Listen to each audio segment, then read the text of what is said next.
परभणीत यंदाच्या खरीप हंगामावरती पावसानं अक्षरशः पाणी फेरलंय। जिल्ह्यामध्ये आतापर्यंत सरासरीच्या तुलनेमध्ये तब्बल 42% पावसाची तूट नोंदवली गेलेली असून त्यामुळे शेतकऱ्यांची चिंता वाढली आहे। 14 जुलैपर्यंत जिल्ह्यात सरासरी 233 मिलीमीटर पाऊस अपेक्षित असताना प्रत्यक्षात केवळ 130 मिलीमीटर पाऊस झालाय।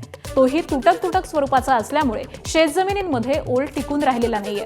परिणामी जिल्ह्यातील 3.5 लाख हेक्टरवरील सोयाबीन, कापूस आणि तूर पिकं माना टाकू लागली आहेत, तर दुसरीकडे अद्याप साधारण 2 लाख हेक्टरवरील पेरणी ही रखडलेलीच आहे।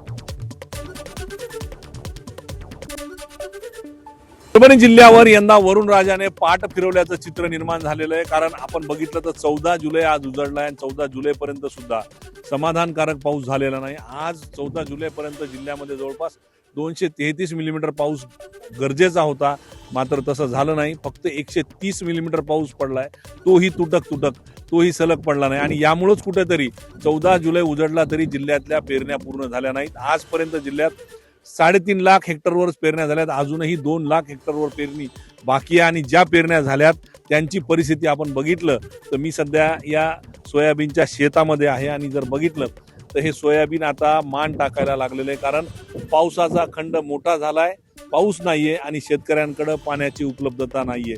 त्यामुळं ज्या पावसाच्या आशेवर शेतकऱ्यांनी हे सोयाबीन असेल, कापूस असेल, तूर असेल आदी पिकं लावले होते, त्याच शेतकऱ्यांना आता मोठं संकटात टाकण्याचं काम वरुण राजानं केलंय। आपण जर बघितलं तर हे शेतामध्ये बिलकुल ओल नाही आणि त्याचबरोबर हे जे सोयाबीन आहे हे मान टाकू लागलेलं आहे, सुकून जाऊ लागलेलं आहे। त्यामुळंच दुबार पेरणीची परिस्थिती जी आहे ती निर्माण झालेली आहे। त्यामुळं आणि आपण जर बघितलं तर हवामान विभागाकडून येत्या 21 ते 22 जुलैपर्यंत पाऊस नसल्याचं सांगण्यात आलेलं आहे।